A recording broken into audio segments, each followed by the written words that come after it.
আমার সামনে একজন ছিল যে পুরো কাদায় প্যাচ প্যাচে। 50% ভালো লাগছে, 50% ভয়ও লাগছে। গলি মারছে। কোথায় চলে যাচ্ছে আমার ঘোড়া? আমার ঘোড়া কোথায় চলে যাচ্ছে? আরে আরে কোন হ্যান্ডেল? বাবা ঘোড়া ঠিকঠাক চলে ভাই। জীবনটা আমার ধ্বংস হয়ে গেল। स्टार्ट बढ़ा वापस मैडम बोलता था डर नहीं लगता। কাদায় ল্যাপটে করতাম। हिरन को बनाया था निशान और हिरन को भी लगा और शेर को भी लगा। উঠছে আমারটা কোথা দিয়ে উঠছে? স্নোফল শুরু হয়ে গেছে। প্রথমত হালকা ভয়ই লাগছিল, এখন ইউজড হয়ে গেছে ব্যাপারটা নিয়ে। আর এত সুন্দর সামনে ভিউটা, তোমরা দেখো, খুবই সুন্দর জায়গাটা। लाइफ टाइम में एक बार प्लीज एसो। इसका कोई नाम है? हाँ आगे वाले का नाम है सिकंदर। और इसका नाम है राजू। अच्छा এবার একটু পাহাড় রাস্তা দিয়ে শুরু হলো। দেখি কেমন হয়, আস্তে আস্তে দেখি। একটু হালকা বা ভয় লাগছে। এই যেখানে লোকজন ফিরছে। এখন আমরা পেহেলগাঁও ভ্যালি দিকে যাচ্ছি। প্রথম পয়েন্ট আমাদের। পেহেলগাঁওকে মিনি সুইজারল্যান্ডও বলে, কেন সেটা আমি এখন চোখের সামনে দেখতে পাচ্ছি। বিভৎস সুন্দর। আর বিশেষ করে এর ওপর ছোটো ছোটো যেতে আরই ভালো লাগছে। দেখো সুন্দর বরফ পড়েছে চারিদিকটা, খুবই সুন্দর জায়গাটা। A few moments later.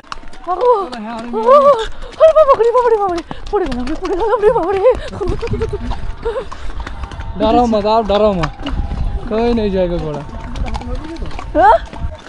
এখানে জায়গাটা খুবই কাদা, প্যাচ করছে। আমার তো ভয় লাগছে স্লিপ নাই খেয়ে যায়।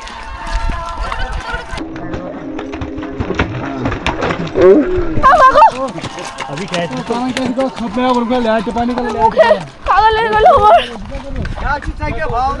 মুখে কাদা লেগে গেল আমার। কোথায় কাদা লাগলো একটা, বেশ ছিটকালো। ছেড়ে চলে গেল। इसको बोलते हैं पहला पॉइंट पहलगाम वैली। जब श्रीनगर से यहाँ तक कोई गांव नहीं था, पहला गांव यही था, फिर इसका नाम पड़ा पहलगाम वैली। उस पॉइंट है। এখানে পুরো রাস্তাটা প্যাচ প্যাচে কাদা, প্রচন্ডই কাদা। স্লিপ হওয়ার একটা চান্স আছে। সামনে ঘোড়াটা যেরকমভাবে যাচ্ছে আমারটা সেরকমভাবেই যাচ্ছে। ভালো লাগছে, 50% ভালো লাগছে, 50% ভয়ও লাগছে। বিভৎস ভয়ও লাগছে। বিভৎস খতরনাক রাস্তা, পুরোটাই কাদা। পুরোটাই কাদা, পিছল।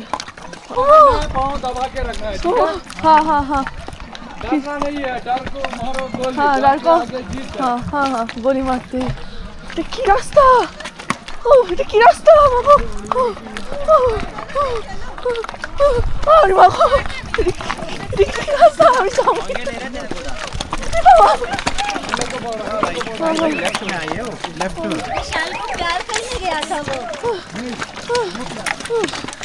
কি রাস্তা? এই ভাইয়াটা বলছে যে এই রাস্তাটা খুবই কাদা, ফিরবো যখন আমার যাচ্ছে না কেন। হ্যাঁ কোথায় চলে যাচ্ছে আমার ঘোড়া? আমার ঘোড়া কোথায় চলে যাচ্ছে? আরে আরে কোন হ্যান্ডেল? ও আচ্ছা, বাবা কোথায়, কোন দিকে চলে গেল রে? বাবা ঘোড়া ঠিকঠাক চলে ভাই। ও আচ্ছা আচ্ছা ঠিক আছে। ও রাস্তা খুঁজে খুঁজে যাচ্ছে, কিন্তু প্রচন্ড কাদা। বাবা রে ফিরবো।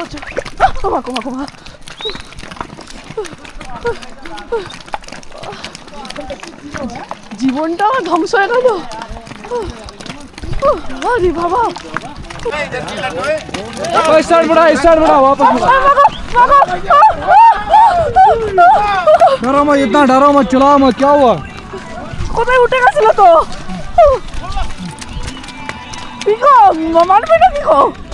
मैडम बोलता था डर नहीं लगता मैडम। আরে উপরে উঠে গেল, ডাল খুবই যখন রাস্তা কভার করতে করতে এলাম। এখন আপাতত রাস্তাটা একটু ভালো, তখন পুরো কাদা ভর্তি। মনে হচ্ছিল এই না পড়ে যাই। সবার এরকম কাদা ছিটকাচ্ছে এদিক ওদিক। আর রাস্তা খারাপ শুরু হলো। ভাবলাম এতক্ষণ পরে তো ভালো রাস্তা হবে, আবার রাস্তা খারাপ। আবারই বাবা কি প্যাচ প্যাচে কাদা রে।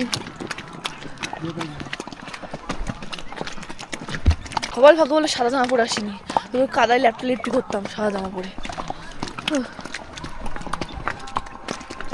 এখন এখানে আসা হলে মাথায় দেখো ডিপ কালার জামা পরেছে। আমার সামনে আমি বহুজনকে দেখলাম যারা কাদা ফাদা লেগে গেছে। खुदवा खुद उठ जाएगा, हाँ? खुदवा खुद उठ जाएगा। अभी और 10 मिनट है। नहीं नहीं इस जगह से वो खुद उठ जाएगा, हाँ? ये खुद उठ पाएगा ये इसमें। वो और क्या होगा मैडम, ये रोज आता है यहाँ, वो कहाँ आज ही आया है यहाँ। अच्छा अच्छा ठीक है ठीक है। इसको बोलते हैं डबियन वैली, जो महाराजा हरी सिंह था कश्मीर का किंग पुराने जमाने में जो शिकारी था। यहाँ एक ही तीर से 2 शिकार किया। उसने हिरन को बनाया था निशान, हिरन को भी लगा और शेर को भी लगा, फिर इसका नाम पड़ा डबियन। डबियन का मतलब डबल शिकार। यहाँ एक ही तीर से 2 शिकार हुए थे। इसको बोलते हैं हंटिंग विलेज डबियन वैली। এখান থেকে বলছে উপরে উঠবে। হায় ভগবান, कैसे उठेगा? ও ও ঠিকই যাচ্ছে। ও ও ও ও এ কোথা দিয়ে উঠছে? আমারটা কোথা দিয়ে উঠছে? ওরে বাপ রে,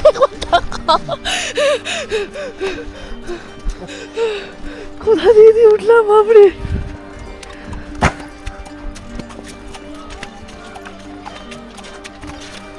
ওইখানটা উঠতে সত্যি অ্যাডভেঞ্চারাস লাগছিল। দেখো উপর সবাই যাচ্ছে মানুষজন, খুব অ্যাডভেঞ্চারাস ব্যাপারটা।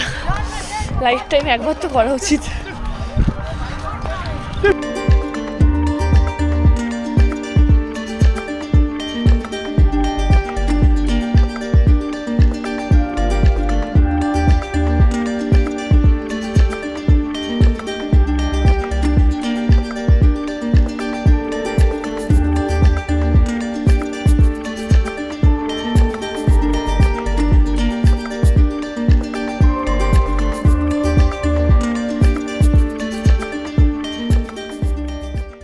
আমি এখন চলে এসেছি বাইশন ভ্যালিতে। বিহস এক্সাইটেড, কারণ যে ভিউটা লিটারেলি অর্থিত। অত কষ্ট করে লিটারেলি কাদা মাটি প্যাচে কাদার মধ্যে দিয়ে এসেছি, এই মনে হচ্ছিল পড়ে যাবো। লিটারালি ভিউটা অর্থিত। তোমরা প্লিজ একবার এসো। লিটারালি পেহেলগাঁওকে কেন বলে মিনি সুইজারল্যান্ড, না নিজের চোখে না দেখলে বুঝতে পারবে না। কতটা ক্যামেরার বন্ধু আমি সেটা জানি না, ততদিন নিজের চোখে না দেখছে সিরিয়াসলি বুঝতে পারবে না। হালকা একটা স্নোফল হচ্ছে, কিন্তু এতটাই কম সেটা ক্যামেরায় বোঝাতে পারছি না। আমি ভিউটা তো দেখানোর চেষ্টা করছি, একবার দেখো তোমরা সবাই।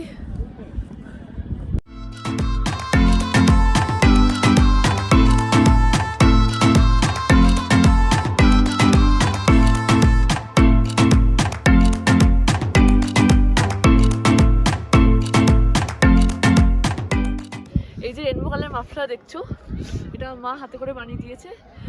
আমার তো খুবই ভালো লেগেছে। আর বরফের মধ্যে এত রেনবো কালার, এত রং বেরঙি কালার সত্যি খুব ভালো লাগছে। কেমন হয়েছে একটু জানিও কমেন্টে প্লিজ। এখন এখানে 4:30 মতো বাজে, আর বেশিক্ষণ থাকা যাবে না, কারণ টেম্পারেচার আস্তে আস্তে কমছে। আর এরপর ওখানে বরফ পড়লে আর ঘোড়া নিয়ে যাওয়া যাবে না। তাই যে ঘোড়া নিয়ে এসেছিলো, পনি নিয়ে এসেছিলো, সে ডাকছে আমাদের, কোনো যেতে হবে। আজকের মতন পেহেলগাঁওকে টাটা বাই বাই। ভালো লেগে থাকলে প্লিজ ভিডিওটা লাইক অ্যান্ড সাবস্ক্রাইব করে দিও।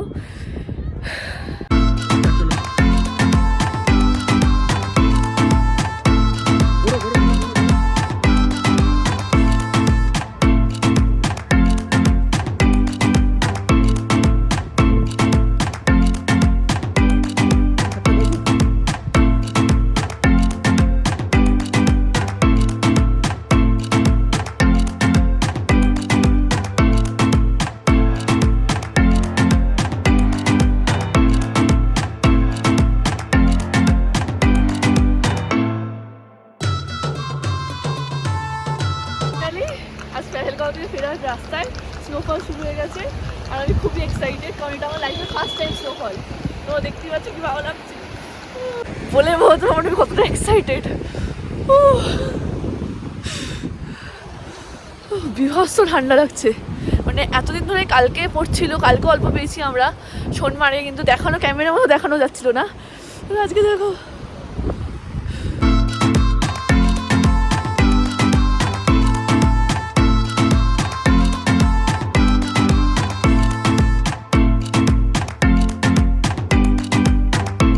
পেহেলগাঁও থেকে ফিরছি। খুবই সুন্দর এক্সপিরিয়েন্স। পনি থেকে ঘুরে আসা থেকে শুরু করে ফার্স্ট টাইম স্নোফল দেখা, সবটাই আমার কাছে একটা মনমুগ্ধকর জিনিস। তো এবার হাফ রাস্তায় এসেছি, সামনে অ্যাপেল ভ্যালি আছে, দেখি যদি অ্যাপেলের জুস পাওয়া যায় তাহলে কোথাও দাঁড়িয়ে খাবো। ये सब फ्रेश है ना? हाँ मैम ये फ्रेश है।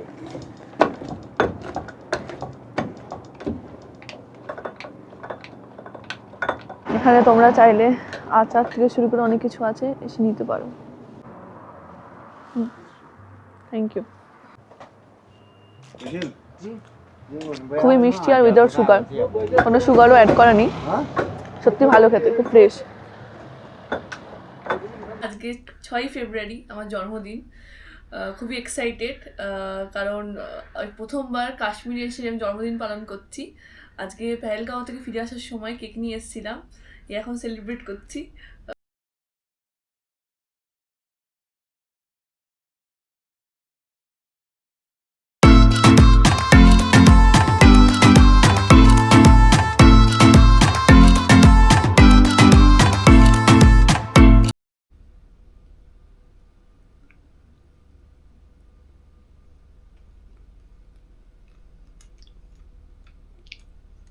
খুব সুন্দর খেতে, আর ভেতরে ওয়ালনাট দেওয়া।